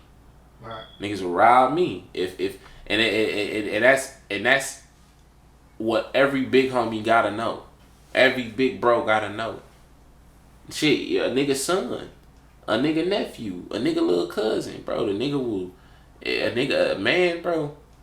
When a man is back against the wall, bro, and them niggas get up and they grow up and they go again and they gotta start going against the odds of life and dealing with shit. Niggas' options get very, very thin. And everything is an option now. Right. Even you. Right. And you gotta respect that shit. And before you start coming around on niggas trying to teach them or preach to them and tell them niggas what they should and shouldn't be doing, you need to see if you ever wore their shoes. Right. If you ain't ever wore those shoes, you shut the fuck up and fall back and let them niggas do what they gonna do.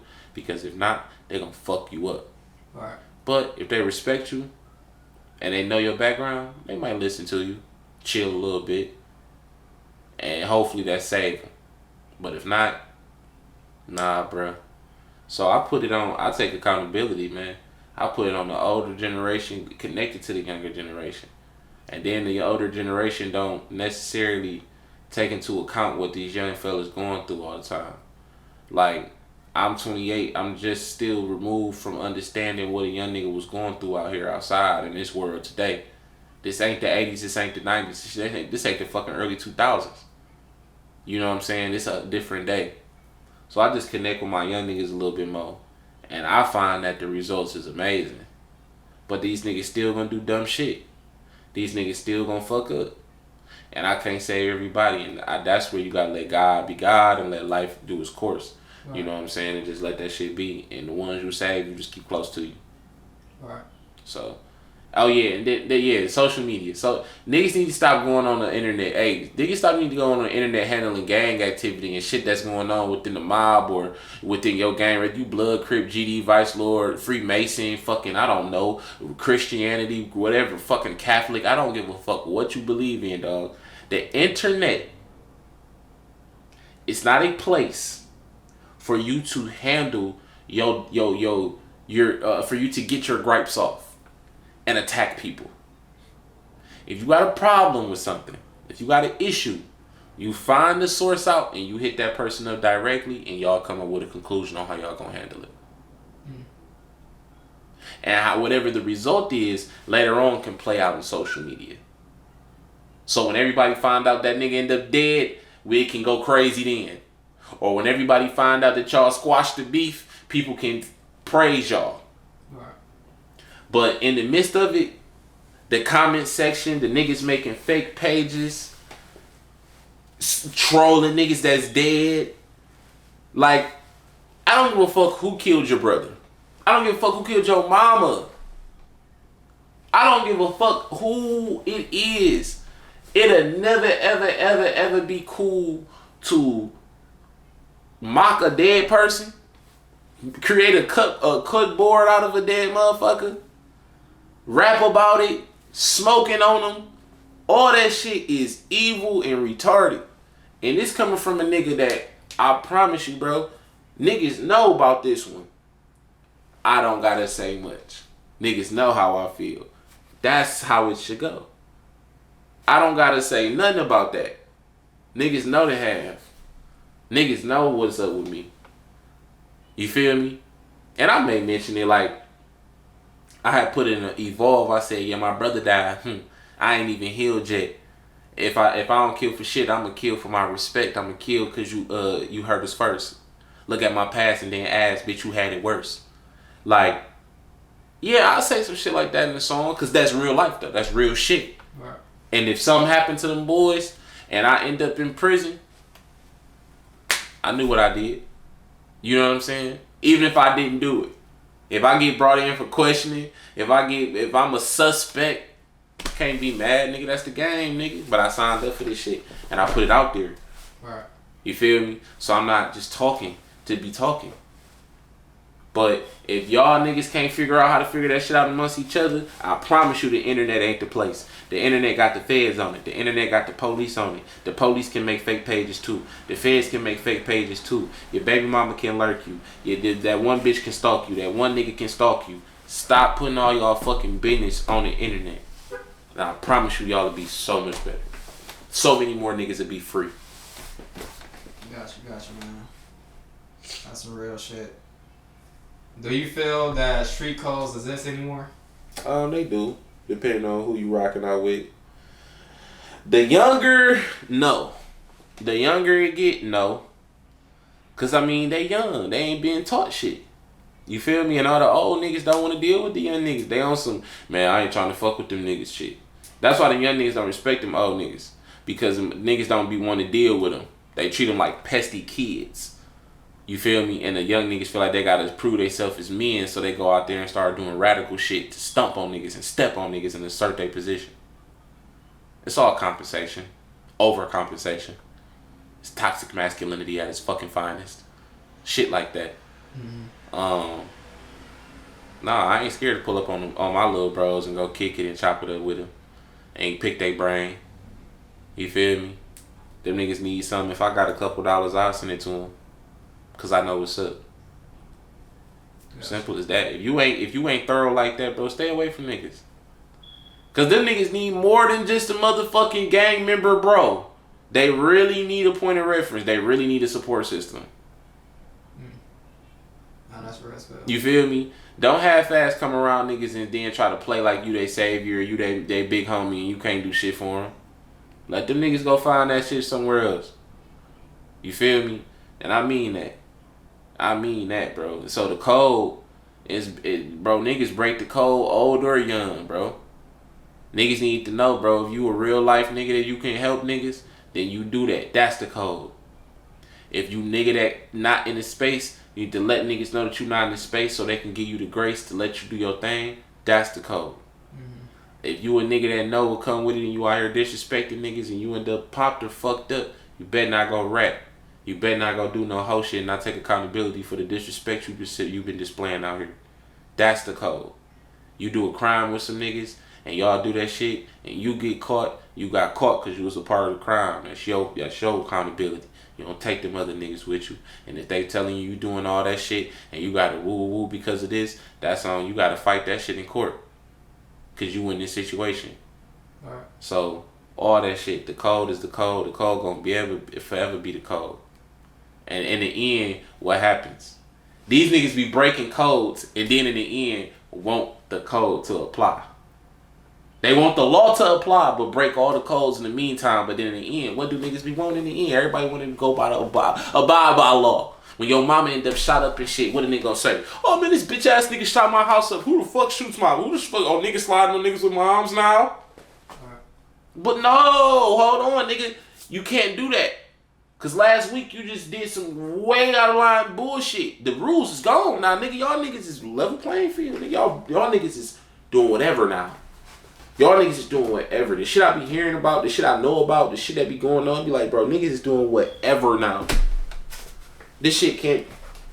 Shit is a joke. Got you. What is your definition of a gangster? So I go by Italian.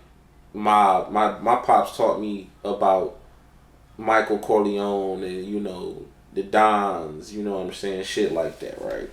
So them niggas moved like this. By all means necessary.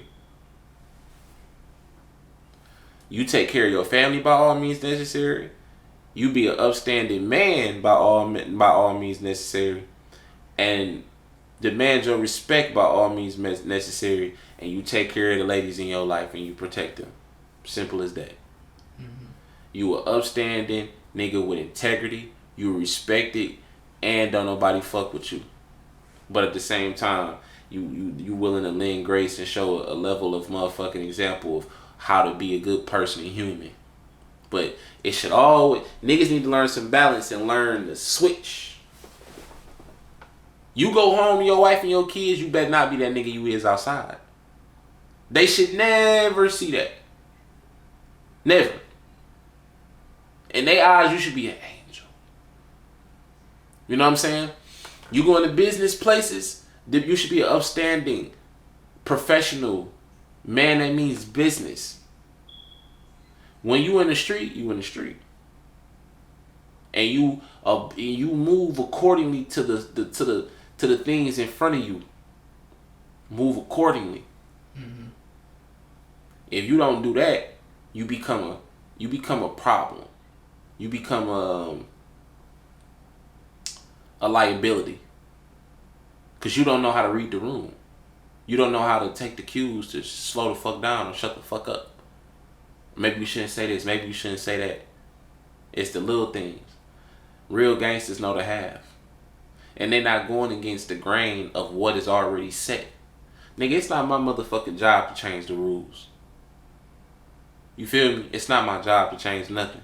But it's my job to be the best version of myself within this shit. So the moment I start doing weird shit and risking my morale and my opinions or my morality or whatever I got going on, you know what I'm saying, for this bullshit out here in the street, you not a gangster. Don't make you tough. You can't get, bro, real gangsters, figure out how to do some shit and never get caught.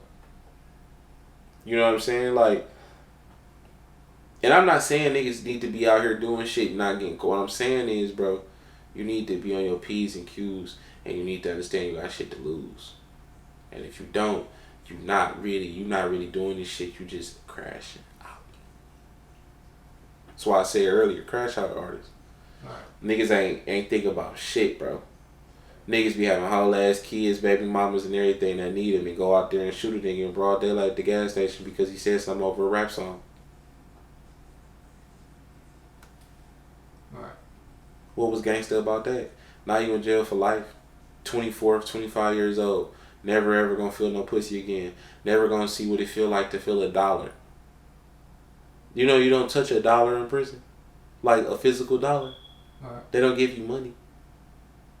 They don't give you a debit card. You don't go buy anything. It ain't registers in there. Right.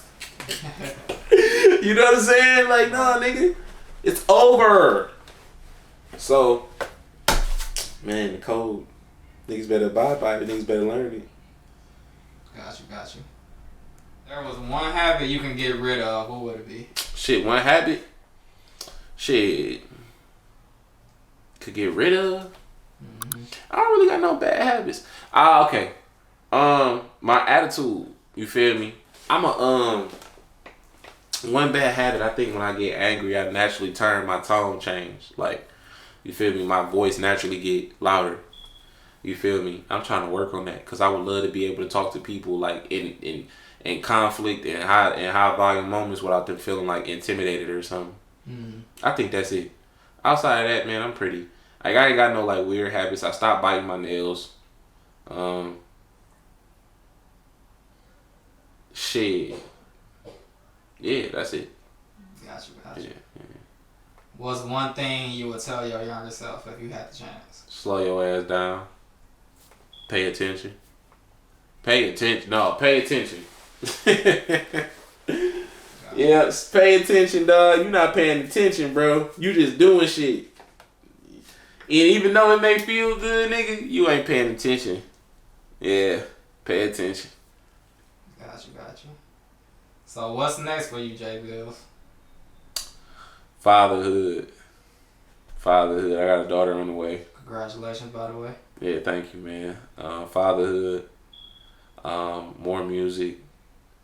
I was just talking to my niggas the other day, and they was just telling me how great Channel 6 is and how, like, oh yeah, I finally did. Like, oh yeah, that threshold has finally been broken down.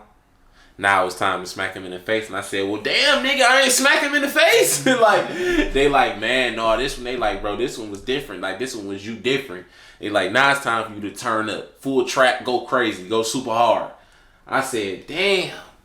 They trying to make you go harder than what you already did. Yeah, hey, I love him for it. You feel me? Like, and no, it was really my nigga Axel. Axel Urimeshi, man. He one of them guys. Like, he do that. But he was just telling me, like, yeah, now it's that time. Like, now it's the time. So, shit. I'm gonna do that. I'm nowhere near done rapping. I got a lot of shit to say. I got a lot of shit to say. Nigga, this shit is fluid right now. It's fluid. And I think skill-wise, I've reached a new level. Like, from patterns. This project allowed me to get in the bag so I could, like, really explore me again, I think, with this shit. Because I made this, we did Super Approved 2.0 all summer. So, trust me, I've been working on music a year straight, bro. I've been in the studio a year fucking straight. Right. We worked on Super Approved for 8 months because it's a schedule thing. It's 2 people. You feel me? We got to figure out how we're going to go there, what we're going to do, whatever. You feel me? Then you got our own personal shit going on. But it took me to do this Channel 6. I'm not going to lie. I did report live from the 6 earlier this year when we did the one mic 7-4. Mm-hmm. So that was July 4th. Mm-hmm. Okay? I think I've been working on Channel 6 for 2-3 months. Shit. I did this shit fast. Right. I did this shit very fast. It was that fast. So that's the thing that makes me the happiest the most because I think people thought I was gonna sit down after Super Approved 2 because it was a collab project. And though we want more out of it, I could only keep going. Right. So yeah, more music, more visuals. I still have videos in the tuck. On the Radar is about to drop soon. And how was that experience for you, though? On the Radar was fun, bro. Them niggas is. I thought about you the whole time. Mm-hmm. That's what I was thinking about. I thought about you the whole time. Mm-hmm.